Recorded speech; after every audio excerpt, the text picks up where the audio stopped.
हरियाणा के the known face Subhash फौजी का और साथ ही एमजी रॉकस्टार का, दोनों को मैं स्टेज पर आमंत्रित करना चाहूंगी अपने अलग अंदाज के लिए और लोकगीतों के लिए काफी ज्यादा ये दोनों मशहूर हैं। और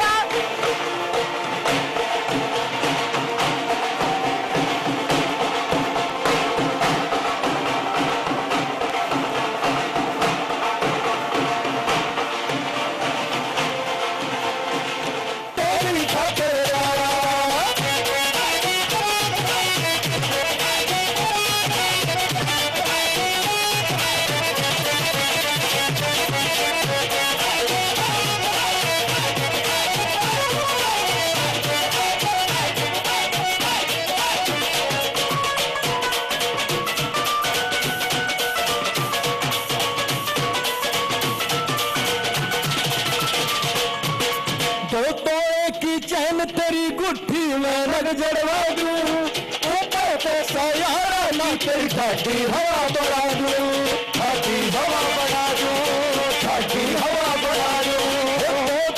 की जहन तेरी गुट्ठी में लग जड़वा दूं, ऊपर पैसा यारा ना तेरी ठाठी हवा बढ़ा दूं। डाल दिया तेरे दिल में घेरा, धारा ठीक दिल में घेरा, रात फागड़ा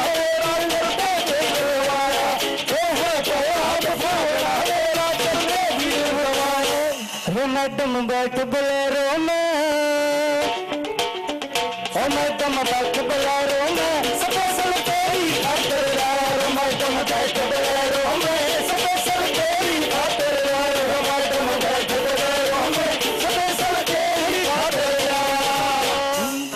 मेरी मां ने बांधा डोरा ठीक ठाक रो छोरा, ठीक रहन को ना देव तेरी आँखिए दो नाली, नया नया रंग रूट तन कर दिया सूट, तेरा फेस देसी कट्टा बॉडी केसर संताली। अरे छोरा था यो जेंटल, तेरे इश्क ने कर दिया मेंटल, हुई जिंदगी एक्सीडेंटल, आज ठीक कर देर लाख पन ताली। मेरी मां ने बांधा डोरा ठीक ठाक रहो छोरा, ठीक रहन को ना देव तेरी आँखिए दो नाली, नया नया रंग रूट तन कर दिया सूट, तेरा फेस जैसी कट्टा बॉडी के संताली। अरे छोरा था यो जेंटल, तेरे इश्क ने कर दिया मेंटल, अरे छोरा था यो जेंटल, तेरे इश्क ने कर दिया मेंटल, हुई जिंदगी एक्सीडेंटल, आज ठीक कर देर लाख बन ताली। मेरी मां ने बांधा डोरा ठीक ठाक रहो छोरा, ठीक रहन को ना देव तेरी आँखिए दो नाली, मेरी मां ने बांधा डोरा ठीक ठाक रहो छोरा, ठीक रहन को ना देव तेरी आँखिए दो नाली। इन दो नाना की मौजर के तू ना डाब्या कर घोड़े, कोरट महलड़ दे देखे से बन कोई प्रेमी जोड़े, और मैं लड़ते देखे से मन कई प्रेमी जोड़े। जिंदगी के दिन थोड़े रे, रो रो काटनी पड़ेगी रात काली। मेरी मां ने बांधा डोरा ठीक ठाक रहो छोरा, ठीक रहन को ना देव तेरी आँखिए दो नाली, नैना रंग रूप तन कर दिया सूट, तेरा फेस देसी कट्टा बॉडी के संताली। ओ देसी देसी ना बोला कर छोरी रे, छोरी रे, इस देसी की फैन या दुनिया हो रही रे, देसी देसी ना बोला कर छोरी रे, इस देसी की फैन या दुनिया हो रही रे। मेरी माँ बोले तो बोली वाला छोटू मैं, मेरी माँ बोले तो बोली वाला छोटू मैं, जा मेरी तरफ ते कलियर मैडम सोरी रे, देसी देसी ना बोला कर छोरी रे, इस देसी की फैन या दुनिया हो रही रे, देसी देसी ना बोला कर छोरी रे, इस देसी की फैन या दुनिया हो रही रे।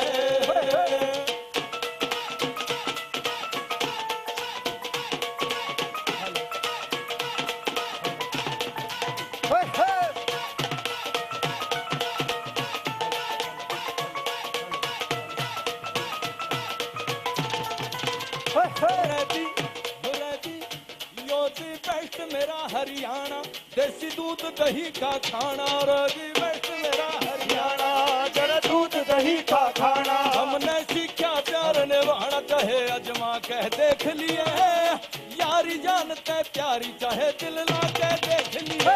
हमने यारी जानते प्यारी चाहे दिल ला के देख लिए।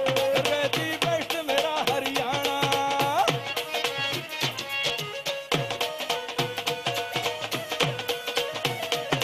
दिल चोरी साडा हो गया, ओए की करिए, दिल चोरी साडा हो गया, ओए की करिए, नैनों में किसी के खो गया, ओए की करिए, ओ मैडम तेरी चाल, तेरे सिल्की बाल, अब मैं इससे ज्यादा क्या कहूँ।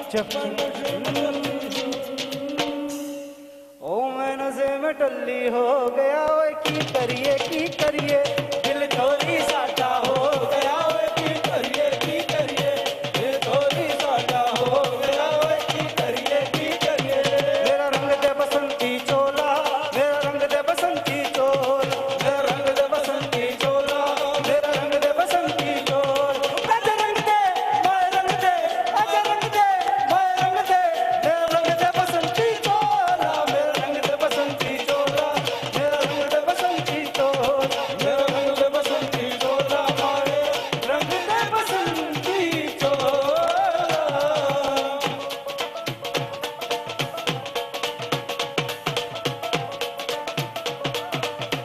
देश नु चलो,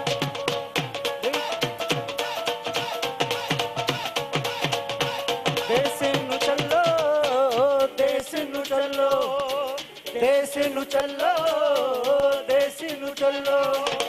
देश मांगता है कुर्बानियां, देश मांगता है कुर्बानियां, पर देश विच ओलिए जहानियां।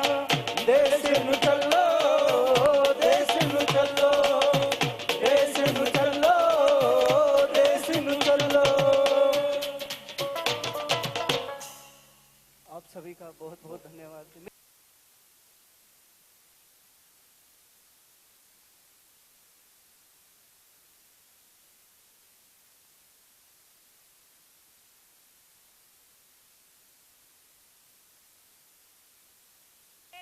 चलिए आइए आगे बढ़ते हैं बिल्कुल, लेकिन उस सेशन से पहले मैं यहाँ पर समाज और हमारे दायित्व, समाज की क्या भूमिका है, समाज कितना अहम है और सामाजिक सरोकार कितना अहम है, ऐसे तमाम मुद्दों को लेकर, राजनीति से जुड़े मुद्दों को लेकर इस सेशन में बात करेंगे। और अपने गेस्ट को मैं इनवाइट करना चाहूंगी, साथ ही मैं इनवाइट करना चाहूंगी अतुल प्रताप सिंह को, जो इस सेशन को होस्ट करेंगे। सूरज पाल अम्मू, बीजेपी नेता, सर बहुत बहुत स्वागत है आपका, स्टेज पर आ जाइए। अमित भारद्वाज जी, पूर्व प्रदेश महासचिव किसान कांग्रेस हरियाणा, और माफ कीजिएगा सर, बनवारी लाल कैबिनेट मंत्री, सर बहुत बहुत स्वागत है आपका, please come on the stage. Doctor A K. Sharma, समाज सेवी, डॉक्टर ए.के. शर्मा जी आप भी स्टेज पर आ जाइए।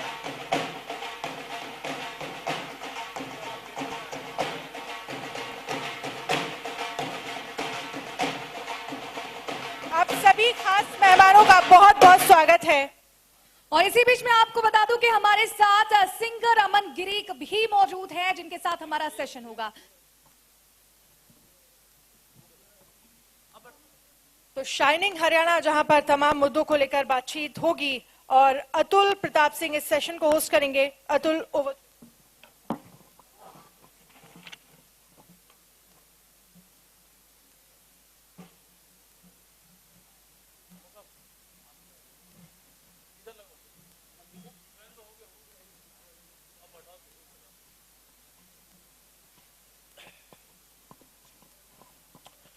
शुक्रिया वर्षा और शुक्रिया अनन्या।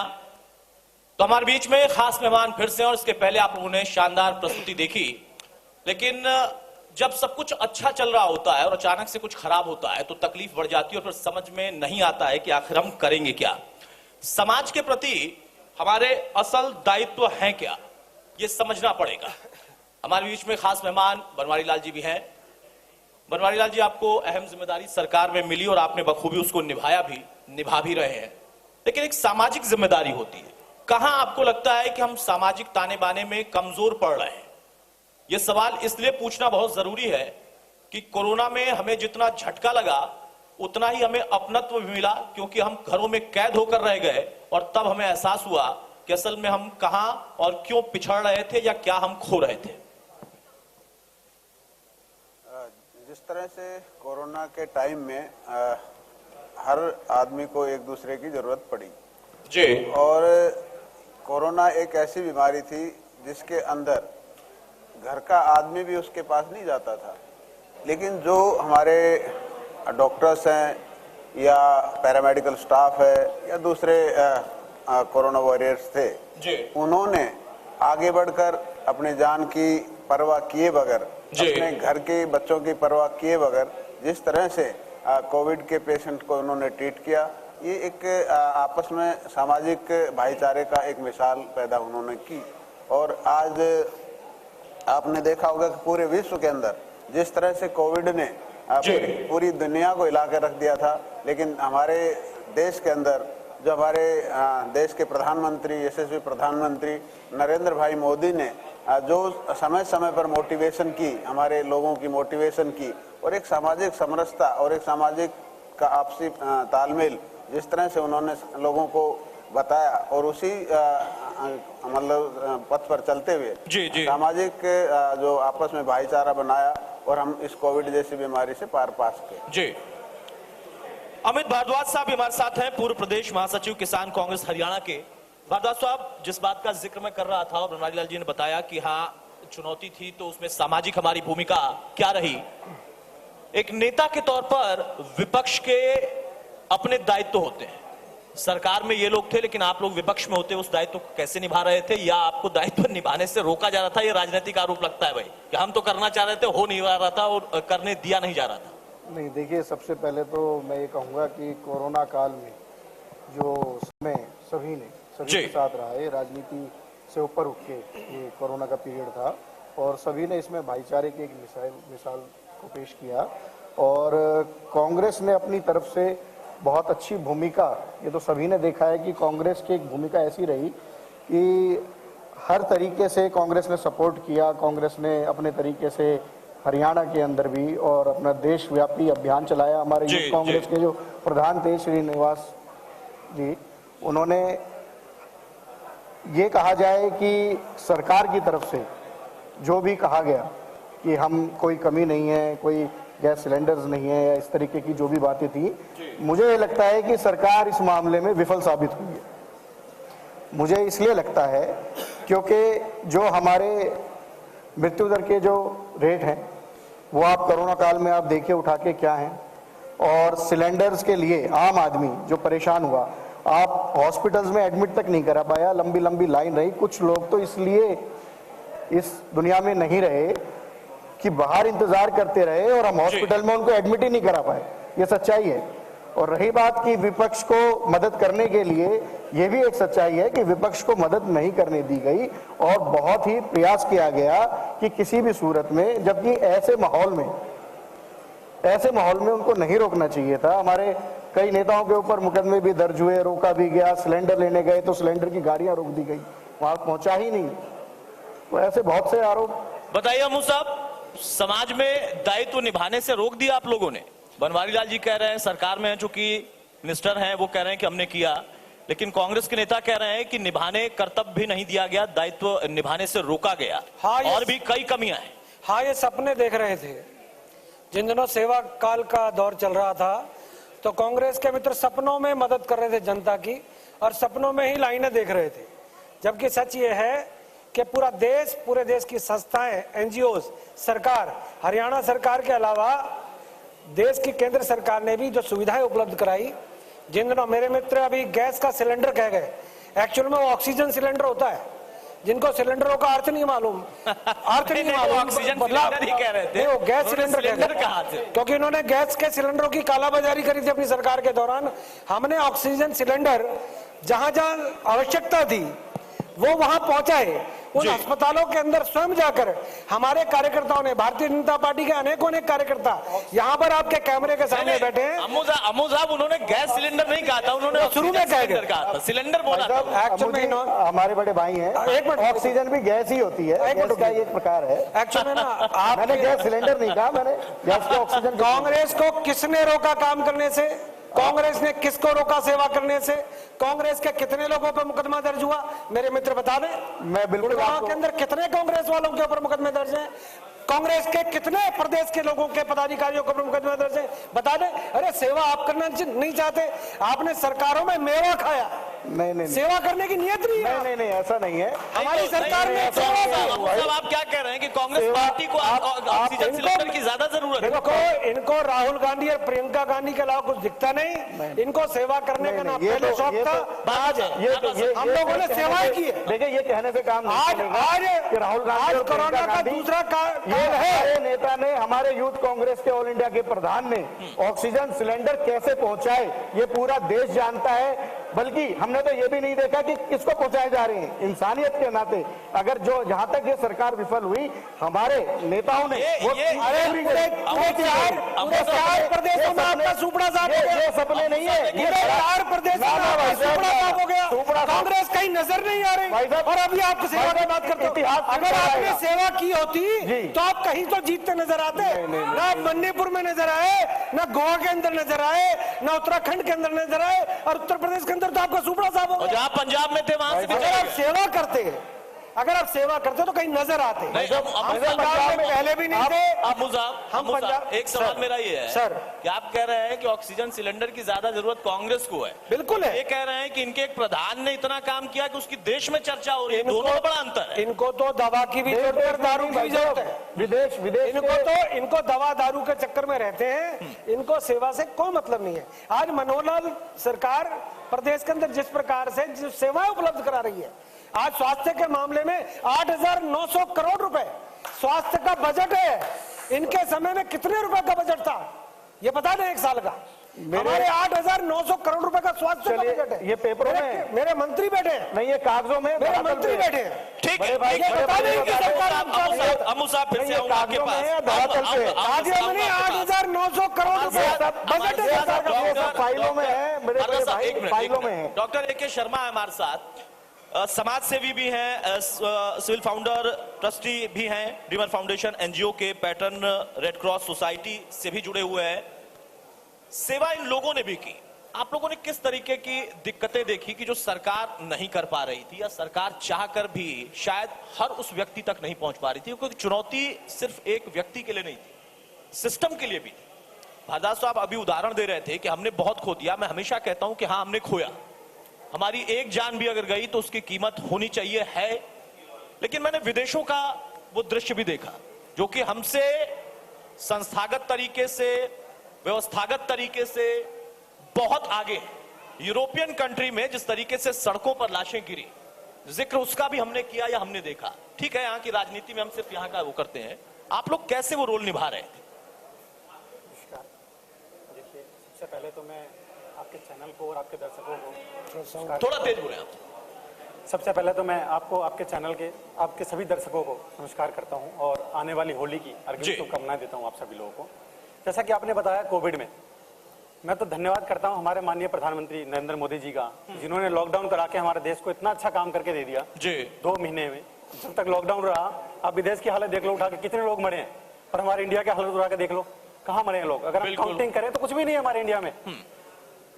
मैं एक समाज सेवी भी हूँ, मैं पार्टी से भी बिलोंग करता हूँ, बट जो हमारे प्रधानमंत्री मोदी साहब ने, हरियाणा के मुख्यमंत्री खट्टर साहब ने, हमारे पटौदी के विधायक ने, या हमारे जिलाध्यक्ष ने, जितने भी लोग हैं या जो समाज सेवी लोग हैं, कुछ संस्थाएं हैं, रेड क्रॉस है, हमारी संस्था भी NGO है जी जी, सब लोगों ने मिलकर बहुत अच्छा काम किया। अगर मैं अपनी बात करूं तो फर्स्ट कोविड के दौरान कोई भी घर से बाहर नहीं निकल रहा था। उस दौरान भी हम लोगों ने लंगर लगाया, हम लोगों को वहां जाके खाना भी खिला रहे थे। कई प्रवासी हमें ऐसे मिले जिनके पास टिकट के पैसे नहीं थे, हमने उनका भी अरेंज करा के उनको भी घर तक भेजा है। ठीक है, हमने काफी अच्छे लेवल पे काम किया है। इवन सेकंड फेज में तो मेरे साथ ऐसा हुआ, तो मैं यही समझना चाहता हूं कि भारद्वाज साहब भी अच्छा करना चाह रहे थे, वो कर नहीं पाए क्योंकि कांग्रेस में है। आप भी अच्छा करना चाह रहे थे, आप कर पाए क्योंकि आप बीजेपी में है। तो ये तो पता क्या है, ये दिल से आवाज आती है ना, समाज सेवा के भावना दिल से आना चाहिए। अगर सभी अगर दिल से आता है तो समाज सेवा कर सकते हो, दिल से नहीं आता तो समाज सेवा नहीं है। बुरा क्यों हुआ? नहीं, अब बुरा क्यों हुआ ये तो आपका चश्मा है ना, इनके चश्मे से कह रहे हैं कम बुरा हुआ। अच्छा, विदेशों में ज्यादा आप एक बुरा बात हुआ। देखिए, ये कह रहे हैं कि हम इतनी बड़ी परियोजनाएं इतना इन्होंने गिना दिया है, सब फाइलों में है। आप मुझे ये बताइए कि आज भी जिन नहीं बरदर साहब, कोई फालतू में नहीं है, में आज सब भी रिकॉर्ड है। नहीं, प्रैक्टिकली सब ऑन रिकॉर्ड है, मैंने लिख के रखा, फोटो है मेरे पास। प्रैक्टिकली पूछना चाह रहा हूँ, हमारे साथ आज आप कोई हॉस्पिटल या कोई ऐसी परियोजना आप मुझे बता सकते हैं धरातल पे कि आज भी जिन हॉस्पिटल्स में ही जो इलाज हो रहा है वो कांग्रेस के हमारे टाइम के ही बनाए हुए हॉस्पिटल्स हैं, जिसमें आज भी हम बीजेपी के या जो भी पूरा वर्ल्ड वाइड जो हो रहा है अपने हिंदुस्तान में सभी लोग इलाज हमारे ही टाइम के बनाए हुए हॉस्पिटल्स में इलाज हो रहा है। आप अपना नया पाठशाला का एम्स बना है, वो शायद आपकी सरकार ने बनवाया होगा, ये पब्लिक को बताओ। अभी एम्स कहाँ हुआ है? अभी अरे भैया बात सुनिएगा, हरियाणा के अंदर कितने एम्स बन गए, हरियाणा के अंदर कितने मेडिकल कॉलेजेस खुल गए, हरियाणा के अंदर कितनी स्वास्थ्य सेवाएं बढ़ा दी गई। कहाँ हो रहे हैं? आप गुड़गांव में सबसे ज्यादा रेवेन्यू जनरेट हमारे गुड़गांव शहर से होता है। गुड़गांव शहर का सिविल हॉस्पिटल तो बनाया नहीं आपने। अमित जी, गुड़गांव हॉस्पिटल। अमित जी जी, आप पहले बताएं, आप सैलजा कांग्रेस हैं, हुड्डा कांग्रेस हैं या ये इस बात का तो सवाल ही तय कर लो, नहीं, क्योंकि तीनों बड़े का अलग सिस्टम। भाई साहब, इस बात का तो सवाल ही नहीं हो रहा। भटका रहे हैं तय करो। आप कांग्रेस, अम्मू साहब, हुड्डा साहब की बात करो, सरकार की तारीफ कर रहे हैं। अम्मू नहीं साहब, नहीं, अम्मू जी हमारी पार्टी की चिंता मनोहर लाल जी की तारीफ कर रहे हैं। हम कांग्रेस से भूपेंद्र सिंह एक सवाल तारीफ मैं कर रहे हैं बनवारी लाल सरकार। जी से लूं, चूंकि आप ही ने उसका जिक्र किया। बनवारी लाल जी, राजनीतिक आरोप प्रत्यारोप लगते हैं, आप लोग को उन चीजों का आमना सामना करते रहते हैं। आप बड़े खामोश से व्यक्ति हैं, जितना बोलना है उतना ही आप बोलते हैं, नपातुला बोलते हैं। एम्स को लेकर देखिए, सूरजपाल अम्मू साहब कह रहे हैं, लेकिन कुछ बातें आप भी कहना चाह रहे हैं। ये क्या है? ये राजनीतिक कुछ दिक्कत है, लड़ाई है, आरोप प्रत्यारोप है, या वाकई कुछ दिक्कत थी उसमें जो कि पूरी होनी चाहिए थी समय पर, सही समय पर, उसमें कुछ विलंब हुआ? तो पहले तो मैं भारद्वाज जी की बात का जवाब देना चाहूंगा जी, कि ये कह रहे थे कि व्यवस्था नहीं हुई, ऑक्सीजन सिलेंडर हम देना चाहते थे, हम दे नहीं पाए। तो इनको ये पता होना चाहिए कि जो ऑक्सीजन का जो कंट्रोल था जी, वो सरकार के पास था और वही अवेलेबल करवा सकता, दूसरा आदमी कोई नहीं करा सकता था। तो ये कहाँ से लिया है सिलेंडर? से ये पूछो पहले तो। ये कहाँ से लिया है? क्योंकि सरकार के कंट्रोल में था सब कुछ। हमें भी पूरे हरियाणा में माननीय मुख्यमंत्री जी डेली असेस करते थे कि किस हॉस्पिटल में, किस जिले में कितनी ऑक्सीजन चाहिए, और वहाँ डेली उसके असेस होने के बाद जिलों को जाती थी। लेकिन उनका ये कहना है कि कुछ तो जो जिनको दिक्कत हुई उनके लिए हमने प्राइवेट कहीं से अरेंज करने की कोशिश कहाँ की। से करेंगे? तो ये कुछ जब सिस्टम ही था ही नहीं, जब है ही नहीं, आप कर ही नहीं सकते तो कहाँ से लाओगे आप? सरकार के कंट्रोल में था, इसीलिए सारी दिक्कतें आई। ये ब्लैक में माल अगर ये सरकार के कंट्रोल में नहीं होता, और उसका जवाब देता हूँ, उसका भी जवाब देता हूँ। हमारे कहीं भी ऑक्सीजन की कोई कमी नहीं थी। आपने देखा होगा केजरीवाल जी हर बार ये कहते थे आज मेरे इतनी ऑक्सीजन कमी है, आज इतनी ऑक्सीजन की कमी है, लेकिन जब सरकार ने कहा कि इसका ऑडिट करवाया जाए, जब ऑडिट की बात आई तो कहने लगा जी मेरे पास तो सफिशिएंट है, मेरे को जरूरत नहीं ऑक्सीजन की, पीछे हट गया। तो यही हाल इनका है। तो मतलब हमारे ऑक्सीजन की कोई कमी नहीं थी, लेकिन व्यवस्था खराब हुई। जैसे होर्डिंग हो जाए, भाई अनाज महंगा हो गया, पता नहीं प्याज मिलेगा नहीं, टमाटर मिलेगा, स्टोर कर लो। तो हमारी जो हिंदुस्तानियों की आदत है, ऑक्सीजन की जरूरत नहीं, सिलेंडर स्टॉक कर लो, दवाई की जरूरत नहीं, दवाई की स्टॉक कर लो। तो ये जो व्यवस्था खराब हुई, इसकी वजह से ये दिक्कतें आई। पैनिक सिचुएशन लोगों की वजह से भी आई, आपका क्या? हाँ, ये मानता हूँ कि नुकसान हुआ है, और ये भी मानता हूँ कि सभी लोगों ने जितना बन पता था, सभी लोगों ने अपनी तरफ से मदद भी की। मैं ये नहीं कहता किसी ने मदद नहीं की, सबने मदद की। लेकिन ये व्यवस्था हम लोगों ने ही खराब की कि अगर मान लो आपको रेमडेसिविर इंजेक्शन की जरूरत नहीं, आप लेके स्टॉक बैठ जाओगे, आपको बेड की जरूरत है नहीं, आप पैसे वाले हो तो बेड अपना ऑक्यूपाई कर लिया पैसे लेके।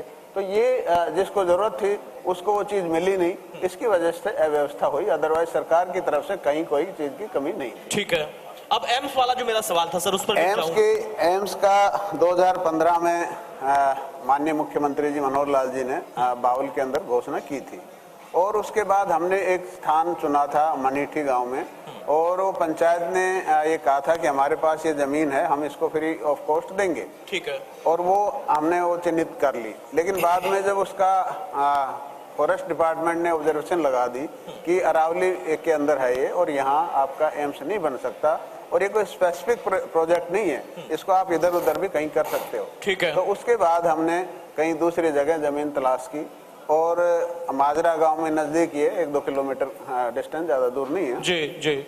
उस गांव के लोगों से हमने बात की। माननीय मुख्यमंत्री जी ने कहा कि भाई आप अगर जमीन देंगे, वैसे तो एम्स वालों ने ये कंडीशन है कि फ्री ऑफ कॉस्ट जो जमीन देगा वहां एम्स बनाएंगे, ठीक है। लेकिन माननीय मुख्यमंत्री जी का बड़प्पन, उन्होंने कहा कि हम सरकार ये जमीन खरीदेगी और एम्स को देगी, उसका खर्च सरकार वहन करेगी। और सरकार ने 40 लाख रुपए प्रति एकड़ के हिसाब से वो जमीन हमने खरीदी है और 80 करोड़ रुपए सरकार ने उसके दिए। अब उसका जो गाँव वालों ने जो जमीन अपलोड की है उसके अंदर हिस्सेदारी में और कई चीजें एसटीओ देने हैं गाँव वालों को जिनने जमीन दी है, तो इस चीज में थोड़ा जो कानूनी अड़चने हैं वो हैं, बाकी सरकार की तरफ से कहीं ढील नहीं है और अब वो लगभग सेटल हो गया है और जल्दी ही लोगों की पेमेंट रजिस्ट्री होने के बाद पेमेंट चली जाएगी और जल्दी ही शिलान्यास करवाएंगे। ठीक है। अमित भारद्वाज साहब, चूंकि समाज और दायित्व की हम बात कर रहे थे, आप कह रहे हैं कि हरियाणा में कांग्रेस ने दायित्व निभाने की कोशिश की, रोक दिया गया। सरकार आपकी पंजाब में अभी ताजा गई है, वहां तो आप सरकार में थे, तो कितना दायित्व आपने निभाया था? क्यों आखिर जनता ने आपको ऐसे खारिज कर दिया? ये सवाल पूछा जा रहा है। ये सिर्फ बनवारी लाल जी या फिर ए.के. शर्मा नहीं पूछ रहे हैं या फिर अम्मू साहब नहीं पूछ रहे हैं, ये सवाल आम जनता भी पूछ रही है कि इतनी मजबूती के साथ आप वहां पर थे, आपने अपने अंदर ही कुछ टूट ऐसी कर दी उसकी वजह से आप गए, या फिर दायित्व निभाने में सरकारी तौर पर आप विफल रहे? देखिए, ऐसा है कि जब भी आदमी कोई मैदान पे लड़ाई लड़ता है, ठीक है, तो हार और जीत उसके हाथ में नहीं होती। नहीं, लेकिन फिर लंबा सिर्फ हारी तो नहीं होती है ना। देखिए, ऐसा है, आज हम जो 5 राज्यों में जो भी आप कह रहे हैं, यूपी के अंदर हमारा वोट प्रतिशत पहले से बढ़ा है। क्या बात है जी? 2 सीट ऐसा नहीं, वोट प्रतिशत बढ़ा है। उनका परसेंटेज ऑफ वोट बढ़ा है। पंजाब में हम जहां हम आ रहे हैं वहां पर हम पूरी पार्टी समीक्षा कर रही है कि क्या कारण है जहां नहीं आ पाए। उत्तराखंड में 18 से 20 सीटें ऐसी हैं कि जहां बहुत थोड़े मार्जिन के साथ, कहीं 200, कहीं 300, कहीं 400, 500 प्लस ऐसे मार्जिनों से हम आ रहे हैं। तो ठीक है, वो एक अलग चीज है, वो एक अलग मैटर है, वो एक अलग मैटर है। मैं आदरणीय मंत्री जी से एक बात पूछना चाह रहा हूँ कि हमारा गुड़गांव जो शहर है हरियाणा का सबसे बड़ा रेवेन्यू जनरेट होता है, तो मैं आदरणीय मंत्री जी से ये पूछना चाहूंगा, क्या गुड़गांव में हमारे पास एक सरकारी हॉस्पिटल के रूप में क्या कोई सुविधा है हमारे पास आज की डेट में गुड़गांव में? जल्दी से जवाब दीजिए। बहुत छोटा। अभी जो पुराना हॉस्पिटल था हमारा वो खंडर हो चुका था, तो उसकी जगह अभी 450 बेड का हॉस्पिटल बनने जा रहा है और उसकी प्रक्रिया चल रही है, जल्दी ही वो बिल्डिंग 450 शुरू हो गई है। 7 साल से प्रक्रिया चल रही है। नहीं, ऐसा नहीं है। एक आम आदमी 7 साल से नहीं है, वो अभी शुरू हुई है, उससे पहले उस हॉस्पिटल में काम हो रहा था। साहब, इस पे मैं एक सवाल लूंगा। आपने कहा कि हार करने की हम समीक्षा करेंगे। अब मुझे याद आ गया कि एंटनी साहब के अध्यक्षता में भी एक कमेटी बनी थी, शायद अमू साहब बनी थी साहब, है ना? उसकी रिपोर्ट का है जिसकी समीक्षा पहले ही हो चुकी थी, उस पर तो आप समीक्षा कर नहीं पाए। फिर मैं ये कहूंगा, इतिहास दोबारा दोहराएगा, वो दौर था, फिर आएगा। ये दौर आज है, ऐसा नहीं है, हम लड़ाई लड़ रहे हैं पूरी मजबूती के साथ। करणी सेना का मोर्चा लेके आप कहीं भी पहुंच जाते थे, अभी भी मौका मिला नहीं कि आप पहुंच जाएंगे, लेकिन दायित्व क्या सिर्फ मोर्चा लेकर पहुंचने से निभा रहे हैं कि कुछ और भी सोचा है कि हाँ इस तरीके से भी दायित्व निभाएंगे? हम कोशिश करते हैं, जो सड़कों पर जबरदस्ती नमाज पढ़ते हैं उनको जब सरकार ने स्थान चिन्हित कर दिए तो वहां पर वो नमाज पढ़े, सरकार ने उनको स्थान दे दिए। सड़कों पर कोई भी आएगा, कहीं पर भी बैठ जाएगा, उसका हम विरोध करते रहेंगे। हिजाब की बात आए चाहे किताब की बात आए, हिजाब अगर पहना है, पहने, आपका अधिकार है, परंतु शिक्षण संस्थाओं में हिजाब का करनी सेना विरोध करती थी, करती है, करती रहेगी। शिक्षण संस्थाओं में इस प्रकार की राजनीति नहीं होनी चाहिए। ठीक है। दूसरी बात, अगर ओवैसी जैसे लोग देश के प्रधानमंत्री को चैलेंज करेंगे, उत्तर प्रदेश के मुख्यमंत्री को धमकी देंगे, तो उनका जनता क्या असर करती है? करनी सेना ने उत्तर प्रदेश के अंदर झटका दे दिया है और ओवैसी को उसकी औकात दिखा दी है। हम लोग इस देश के अंदर समान नागरिक संहिता का कानून की मांग देश के प्रधानमंत्री से करते आ रहे हैं जी। हम चाहते हैं हम 2, हमारे 2, सबके 2 होने चाहिए, उनके 12-15 इकट्ठे हो, उसका करनी सेना विरोध करती रहेगी। इस देश के अंदर अगर धारा 370 खत्म करके देश के ऊपर सबसे बड़ा अगर एहसान किया है तो देश के प्रधानमंत्री ने किया है। मैं इंडिया न्यूज के मंच से देश के प्रधानमंत्री का तहे दिल से धन्यवाद करता हूं। हाँ, लेकिन आप दायित्व जो निभाते हैं और निभाते रहेंगे, जो आगे भविष्य का बता रहे हैं, सब संवैधानिक तरीके से होना चाहिए। निश्चित तौर पे जहां जहां दाव लगता है वो संविधान के दायरे में हम रहना चाहते हैं, परंतु हम चाहते हैं पुलिस को भी कुछ ना कुछ काम मिलता रहना चाहिए। ठीक है डॉक्टर साहब, आखिरी सवाल आपसे। आपने कहा और आपने चैलेंज भी कर दिया भारद्वाज साहब को कि आप तो कर पाए, वो क्यों नहीं कर पाए। वो हो सकता है राजनीतिक वजह हो, लेकिन अभी किस तरीके से आगे के आप देख रहे हैं कि हाँ सामाजिक एक ताना बाना जिसको लेकर बड़े सवाल है, आप युवा हैं, उस पार्टी से जुड़े हैं, सरकार में है वो पार्टी, तो आपको लगता है कि वो ताना बाना भी बना रहे जिसपे थोड़ा थोड़ा तल्ख टिप्पणी कर रहे हैं मूसा? भारद्वाज साहब की मैं अगर बात करूं तो भारद्वाज साहब की सरकार कितने सालों तक थी? 55-60 साल सरकार रही है। क्या करा इन्होंने भारद्वाज साहब ने? बहुत कुछ किया है भाई, गिनाया भी उन्होंने इतने मोटे मोटे भ्रष्टाचार किए। अब यही बात इन्होंने डाके डाले, आज जो आप हमारे इन्होंने अपने घर बनवाए, कोठी बनवाई, इन्होंने कुछ नहीं किया, इन्होंने कुछ करना नहीं है। बड़े भाई हमारा तो आज भी हमारा दिल्ली स्थित 24 संसद कक्ष में इतना अच्छा काम कर हमारा कार्यालय आज भी यही काम कर रहा है।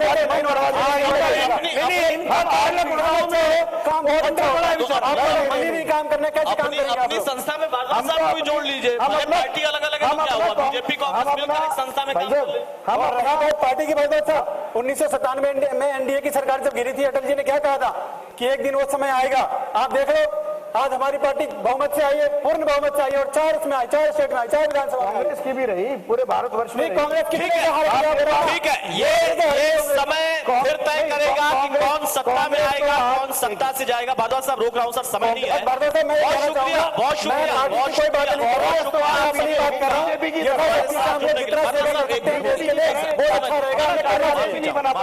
बहुत शुक्रिया आप सभी लोगों का। देखिए तल्खी होनी चाहिए चर्चा में, लेकिन चर्चा स्वस्थ होनी चाहिए।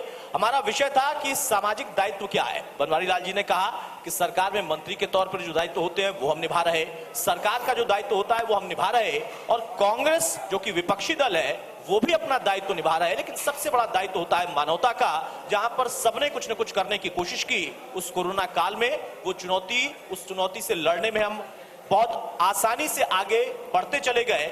दिक्कतें आई, लेकिन उसके लिए हमें तैयारी आगे की करनी थी। ये भी एक दायित्व का जिम्मा है। बहुत शुक्रिया बनवारी लाल जी आपका, अमू साहब आपका, डॉक्टर साहब आपका, भारद्वाज साहब आपका। Over to you Varsha. Education partner Gurukul Takshashila, Karnal road, Kaithal. शिक्षा, स्वास्थ्य और संस्कार। Real estate partner 51 international, where real estate gets real. और फिल्बी, you think we deliver. Social partner कैनविन, उम्मीद स्वस्थ भारत की। Industry partner LKLS, India's leading brand of UPVC aluminium doors, windows and facade. और Max Bros, we respect you. स्वच्छता partner Pragati AL natural resources private limited. और eco green, venue partner bliss premiere.